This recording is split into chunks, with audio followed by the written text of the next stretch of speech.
transtornos de personalidade, vamos lembrar então, eles envolvem mais do que traços, tá?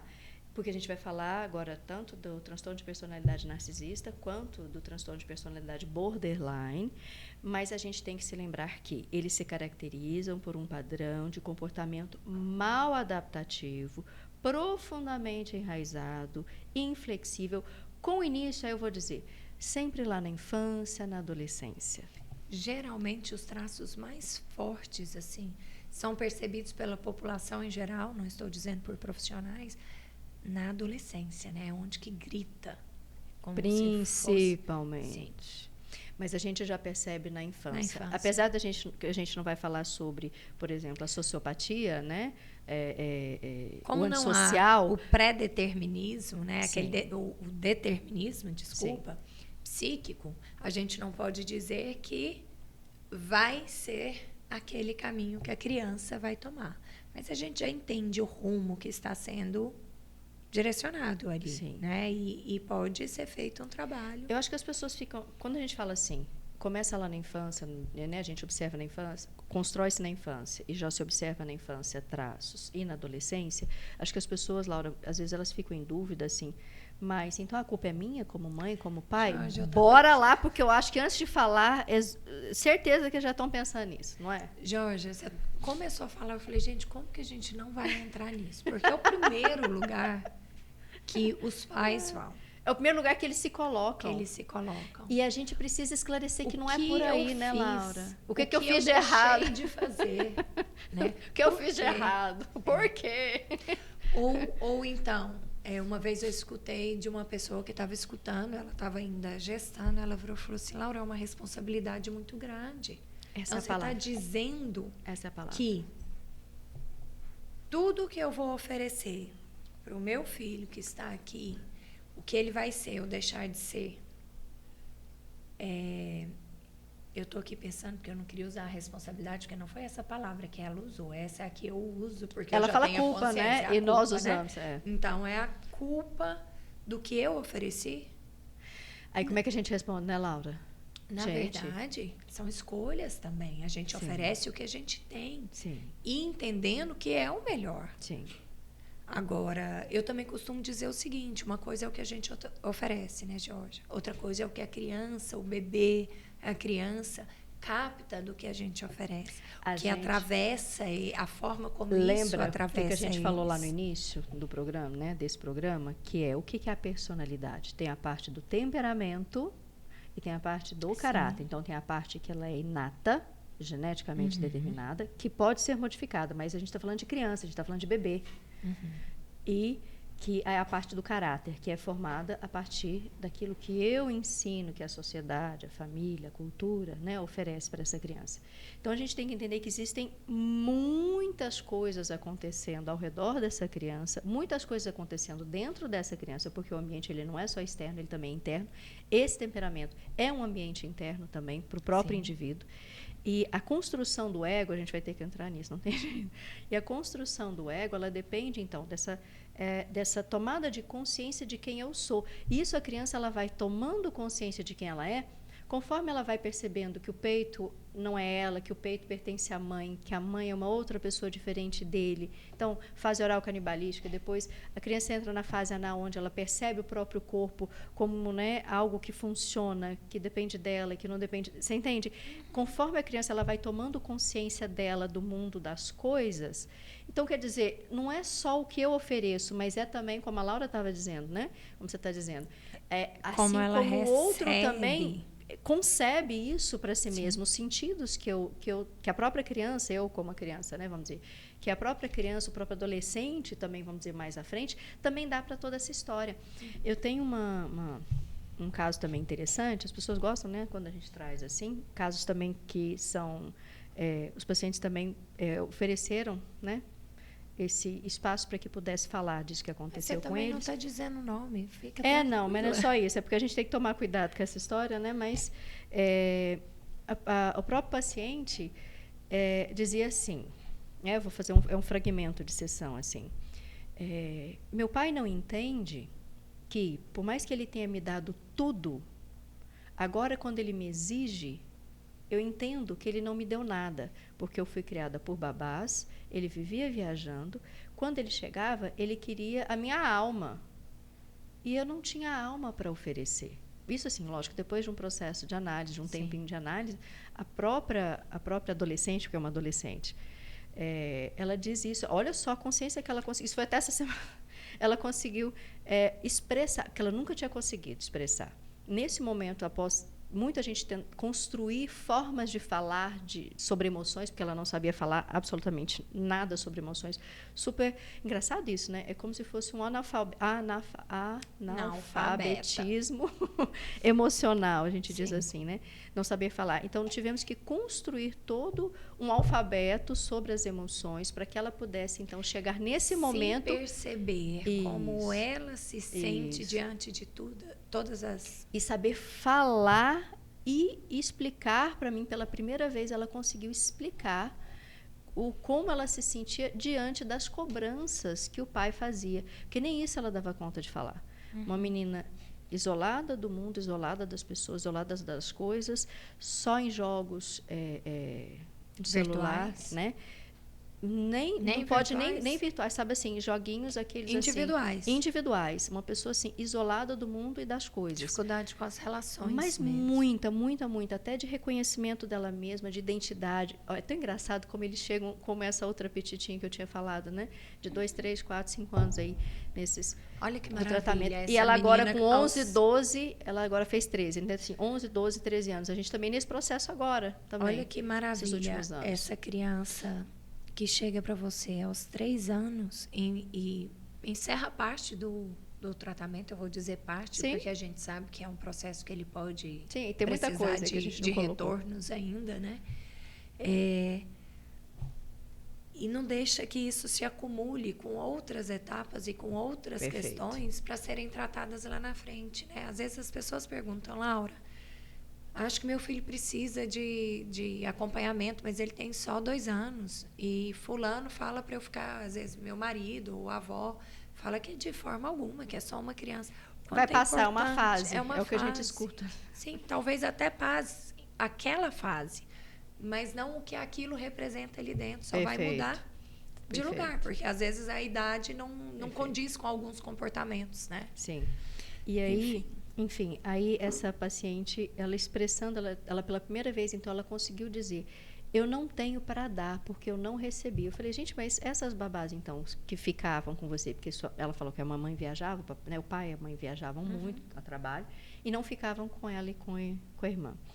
E que eu falei assim, mas elas devem ter tido um afeto, porque eu sinto em você esse afeto, né? Eu falava isso para ela. Porque eu vi que ela se apegou, assim, num sentido... mesmo, né, numa formação de um vínculo comigo e às vezes assim uma sessão de silêncio, apenas de presença, né, muitas vezes a gente teve, por muitas vezes. Claro, eu tentando você me diz que ela tem dificuldade de se expressar, de se relacionar, né? E assim tivemos essas sessões de contato mesmo, sabe, só assim de eu ter que sentar ao lado dela e ficar próxima e ela próxima a mim. E essa proximidade mesmo assim, de encostar um braço no outro, apenas isso, sabe? De estarmos uma ao lado da outra. Isso fez toda a diferença. Eu percebi isso um dia, ela estava sentada na recepção, eu cheguei, sentei ao lado dela e falei, e aí, o que você está fazendo? Né? Assim, para recebê-la, eu estava fazendo o acolhimento. O acolhimento. Na hora, assim, sem querer, meu braço encostou no dela. Ela deu um pulo, assim, de uma forma do tipo assim, meu Deus, eu existo. Como se ela tivesse o toque, faz o outro sentir que ele existe. Olha o handling, né? Olha a história. Eu já dei uma viajada aqui agora, de novo, porque eu fiquei pensando nessa pandemia. Uma loucura. O quanto trouxe essas pessoas para esse lugar você também, vê, né? Sim. Então, de vez em quando chega paciente que vira e fala assim, Laura, posso te dar um abraço? Ele fala assim, me dá um abraço, por favor. Eu falo, olha, tá bom. Tem muito disso. Para que a gente possa se sentir-se. Porque muitas vezes a gente não tem contato com ninguém. Você vê essa paciente isolada. E aí eu fui, assim, reconstruindo a relação dela com a mãe dela. E agora a gente está nesse processo com o pai. Aprendendo a falar sobre aquilo que ela não conseguia dizer do que ela sente em relação às cobranças dele, de afeto. Eu te dou tudo, e por que você não pode me dar um abraço? Então, assim, ela fala, você está comprando o meu abraço? A gente não compra abraço, a gente não compra afeto. Sabe, ela com um discurso assim, uma menina muito inteligente. E estamos nessa construção, é isso que eu quero dizer. Vocês veem como existe uma construção. E aí a gente fala assim, por que uma pessoa chega no momento e ela se torna uma pessoa com transtorno de personalidade narcisista, né, Laura? Vamos entrar então, né? Esse modo de funcionamento do indivíduo se torna problemático, desarmonioso, né? Onde a gente consegue perceber na relação interpessoal, a gente falando, né, do narcisista em si, que existe alguma coisa que está muito fora, porque o outro não tem empatia. Então, vamos entrando nessas características. Tem essa característica do sentido de superioridade. Uma crença exagerada no próprio valor mesmo, né? Hoje é uma superestimação mesmo. Isso. E aí, essa dificuldade de enxergar o outro. São pouco empáticos, quer dizer, eles não conseguem se colocar no lugar do outro, enxergar o outro, ver que o outro existe, que o outro também é assim como ele, também tem necessidades. A sua principal... Agora tem uma coisa que a gente tem que falar. Você ia falar isso, né? Ia falar Sua isso. principal preocupação é ganhar reconhecimento e admiração. Na verdade, eu ia trazer exatamente o oposto disso. Qual é o maior... O ponto medo, fraco. você fala. O ponto fraco é o que mais desestabiliza uma pessoa dessa personalidade, né? O medo de rejeição, medo do fracasso. Justamente porque ele precisa dessa admiração e dessa supervalorização. Né? Não, eles são hipersensíveis à crítica. Poxa vida, gente, todo mundo, ninguém é perfeito. Hipersensíveis à crítica, somos ao fracasso, diferentes. à derrota. Né? Somos diferentes, né, Laura? Cada um tem seu jeito de ser. Você não precisa fazer as coisas do meu jeito, nem eu preciso fazer do seu jeito. Cada pessoa tem o seu jeito. Agora, o narcisista, quando ele vê assim, quando ele percebe essas nuances, essas diferenças dos outros, ele entra assim, ele fica... Aí ele começa justamente, fica desesperado no sentido, ele começa a pensar como se defender disso. Essas pessoas se defendem supervalorizando aquilo que elas têm. Sim, o trabalho é o melhor do mundo. O carro é o melhor do mundo. A casa é a mais top de todas, high top, high tech. Porque o meu relacionamento é muito perfeito. E a gente olha e fala assim, é um barato. Porque essas pessoas, e a grande característica é, eles não se percebem. A maior incidência são em homens, a gente tem que falar isso também. E o que acontece? Porque eu acho que não quer dizer que não tenha mulheres. Lógico. Por favor. Mas o mais interessante, que é pra gente, do que a gente traz, como é que isso se forma, né, Laura, lá na infância e na adolescência, para que esse indivíduo, então, se torne esse indivíduo lá necessitado da supervalorização da opinião do outro, para que ele possa sentir que ele existe. Olha, a gente acabou de dar a dica. Se eu preciso que o outro valorize, supervalorize, me admire, me reconheça, é porque eu não fui reconhecido, admirado e valorizado lá na minha infância, na minha adolescência, de forma adequada. Foi de forma inadequada. Então, para formar um narcisista, a gente precisa... A fórmula... Estou brincando, né, gente? Mas, assim, a ideia é essa. Como seguir ao contrário? Como não fazer isso, por favor? Estou brincando, mas justamente, existe um grande abandono, um grande olhar de abandono sobre esse indivíduo. E o recurso que ele encontra... é se fechar, em si mesmar, no sentido não de deprimir-se, mas no sentido de mesmar. supervalorizar coisas que tem. Porque são indivíduos, se a gente parar para pensar, são indivíduos que eles têm características, mesmo que são valorizáveis, mas não supervalorizáveis. Em alguns pontos, um certo narcisismo, um certo traço, ele é necessário. Para todo ser humano. Para todo ser humano. Sim. Porque vai auxiliar a gente a lidar, inclusive, com a nossa autoestima. Jorge, você quer entrar no narcisismo primário? Não, acho que não cabe muito. Narcisismo secundário? Mas eu acho que é importante a gente dizer que, assim, também, né? que tem uns pontos positivos. Me veio aqui, eu até peguei o telefone aqui para poder ler um pouquinho. Eu não sei se todos conhecem da onde que surgiu a história do narcisismo. Isso, o narciso, né? Então, assim, para poder não contar errado, eu vou ler aqui, é um trechinho muito pequenininho. O termo narcisismo, ele provém da mitologia grega, que narra a história de Narciso, um jovem muito bonito que desprezou o amor da ninfa Eco e por isso foi condenado a apaixonar-se por sua própria imagem espelhada na água. Este amor impossível levou Narciso à morte, afogado no seu próprio reflexo. E é justamente isso que o narcisista, né, aquela pessoa com transtorno de personalidade narcisista, passa. Ele se afoga na própria imagem. Geralmente são indivíduos, isso que eu estava, você pegou o gancho certinho, dizendo, são indivíduos que têm uma característica, o quê? Uma beleza ímpar, uma beleza diferente daquilo que é o normal. E só que, então, eles são negligenciados, no sentido, eles são rejeitados. Houve uma vivência de rejeição. Aí a gente diz assim, materna, primária, primitiva, lá do início da vida. Jorge, eu quero te fazer uma pergunta. Porque, assim, além da beleza, poderia ser uma outra qualidade gritante também, não? Sim, mas como a gente fala do Narciso, o Narciso ele era um homem muito belo. Bonito. E ele não entendeu por que a Eco não o quis. Entende? Por que ela não o quis? Se diziam para mim que eu sou tão, se diziam para mim que eu era tão perfeito. Você entende? Essa construção de uma autoimagem que não condiz totalmente com a realidade. Eu acho que agora você trouxe a palavra gancho, que eu queria trazer. São pessoas que têm... você trouxe o perfeito, né? Então, assim, às vezes tem alguma outra característica que o torna muito bom.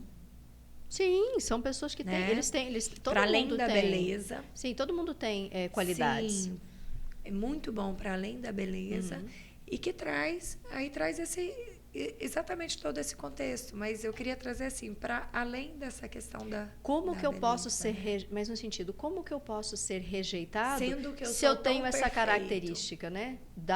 Se eu tenho essa perfeição. Essa perfeição, não.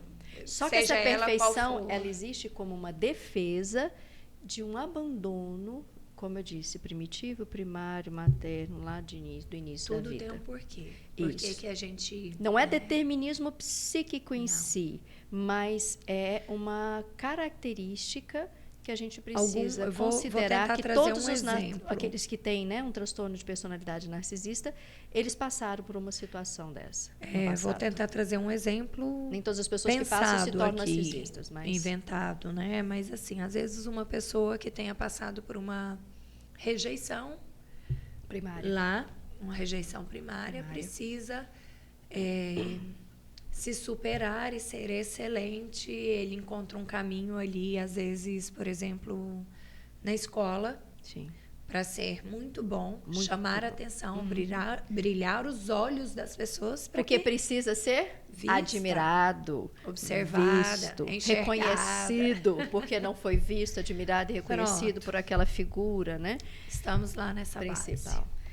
Então, acho que ficou claro, né? Claro que existe um início, né, lá, e existe uma construção de como esse indivíduo vai se portar, vai se colocar no mundo como uma grande defesa. Então, o narcisismo, né, esse transtorno de personalidade, para nós, com esse olhar psicanalítico que a gente está colocando, né, esse olhar, existe, então, essa característica de uma grande defesa narcisista. Quer dizer, agora eu estou fadado, eu estou marcado, eu estou preso em ter que morrer em mim mesmo. porque eu não consigo me relacionar com os outros, porque os outros não podem existir, porque os outros não têm o valor suficiente para me dar o valor que eu mereço. E aí, Jorge, eu fico pensando falando do outro, né? Olha só. Quanto se relacionar com pessoas narcisistas é um lugar difícil. Não, né? Então, eu acho que é importante entender isso. Então, assim, se relacionar de forma geral, às vezes ser uma pessoa da família ou se relacionar afetivamente, é um lugar que eu não queria trazer, mas eu vou trazer, por exemplo, um filho que tem uma mãe narcisista, né? Que são pontos que estão na boca das pessoas. Acho que a gente não vai entrar nesses detalhes. A gente pode trazer depois mães tóxicas, posição, né? Sim. O externo lá falando da gente, né? Mas essas posições são posições difíceis. Relações também afetivas com pessoas narcisistas, né? Existem mamães tóxicas, como existem, né, homens também dessa maneira narcisistas que entram em casamentos também e que, nossa, que relação difícil, né, que a gente encontra isso, né, muito também. Né? No nosso consultório acaba chegando. E as pessoas se nossa, como são relações truncadas. Difíceis. Nossa, mas muito. Porque são muito que sofrimento. Muito, né? Isso. Porque fere muito a si mesmo e o outro, porque não consegue enxergar. E o problema do narcisista é que ele fica... ele se torna uma pessoa agressiva quando ele se vê naquele lugar sensível, quando ele se vê pego, né? Assim, quando ele consegue enxergar esse lugar que ele está. Essa mamãe consegue enxergar que ela está nesse lugar de toxicidade. Ou, né, vamos dizer, esse homem consegue enxergar que ele faz mal para o outro. E, às vezes, Jorge, chega para a gente, por exemplo, no consultório, a pessoa que está se relacionando... Não narcisista propriamente. Não narcisista, mas a pessoa que está se relacionando. Então, assim, qual é o lugar de trabalho com essa pessoa? Porque nós não estamos ali com a possibilidade de trabalhar a própria pessoa com transtorno de personalidade narcisista, mas sim, então, aquela pessoa ali. Que escolha é essa? Em que lugar que essa escolha entra na sua vida? Por que você faz essa escolha? Porque geralmente as pessoas fazem escolhas parecidas, né? Se não fosse esse, seria um outro. Aí você quer entrar nessa história, nós vamos entrar no Recordar, Repetir, Elaborar aqui agora. Vamos mostrar, porque o que a gente trata no consultório das pessoas é justamente essas repetições. Né? A gente podia fazer um compromisso de falar sobre essas repetições. Nossa, na hora. Entrar nesse texto de Freud. Mas é isso que a gente faz o tempo todo no consultório, né, Laura? A gente reconhece e oferece para o nosso paciente essa visão dessa repetição. A gente oferece isso o tempo inteiro. Fala, olha, você percebe... vamos falar no senso comum, a gente diz assim, a menina casa com o pai, o menino casa com a mãe. Não é bem isso, tá, gente? Não é, mas é. Isso é selvagem, assim, muito selvagem. Mas, num outro sentido, é assim... Existem características naquele pai, características naquela mãe, as quais a gente busca no nosso companheiro numa tentativa de resolução. Então, por exemplo, se eu fui rejeitado, eu vou buscar alguém que me rejeite. Porque é o comportamento que eu Porque eu preciso resolver isso. Sim. Porque isso é uma coisa mal resolvida na minha personalidade. Por isso que a gente estava dizendo, por que uma criança de 2, 3, 4, por que vem crianças pequenas para o consultório? Para que isso não fique culminando lá no final da vida, lá na frente, e é mais uma coisa a ser repetida, mais uma coisa a ser sofrida, mais uma coisa a ser resolvida. E que se a gente resolve antes, não precisa para depois. De resolver ali no começo, que é onde que tudo está sendo estruturado. Mas vamos lá. Sim. Mais algum ponto que a gente precisa trabalhar sobre o transtorno de personalidade narcisista? A autoestima é muito instável, acho que a gente tem que deixar isso muito claro. Nossa, como é instável. São muito sensíveis a críticas por conta dessa autoestima muito instável. Então, novamente, eu vou falar, já falei assim, né? A gente já falou, né, Laura, em outros podcasts, mas eu acho legal falar, porque as pessoas... Isso é muito evidente no consultório para a gente, que essa questão da baixa autoestima ou de autoestimas muito sensíveis, a gente depende de uma coisa chamada autoimagem, que é essa construção da gente mesmo, dessa nossa identidade, desse reconhecimento que a gente faz da gente. Então, lá na fase oral, anal, fálica, a gente constrói essa autoimagem. Saindo disso, a gente constrói, então, a nossa autoestima, que é o julgamento que damos a nós mesmos. E que, por exemplo, em transtornos de personalidade, muitas vezes, né, como a gente está falando aqui do narcisista, depende da aprovação, do olhar do outro, como no borderline também.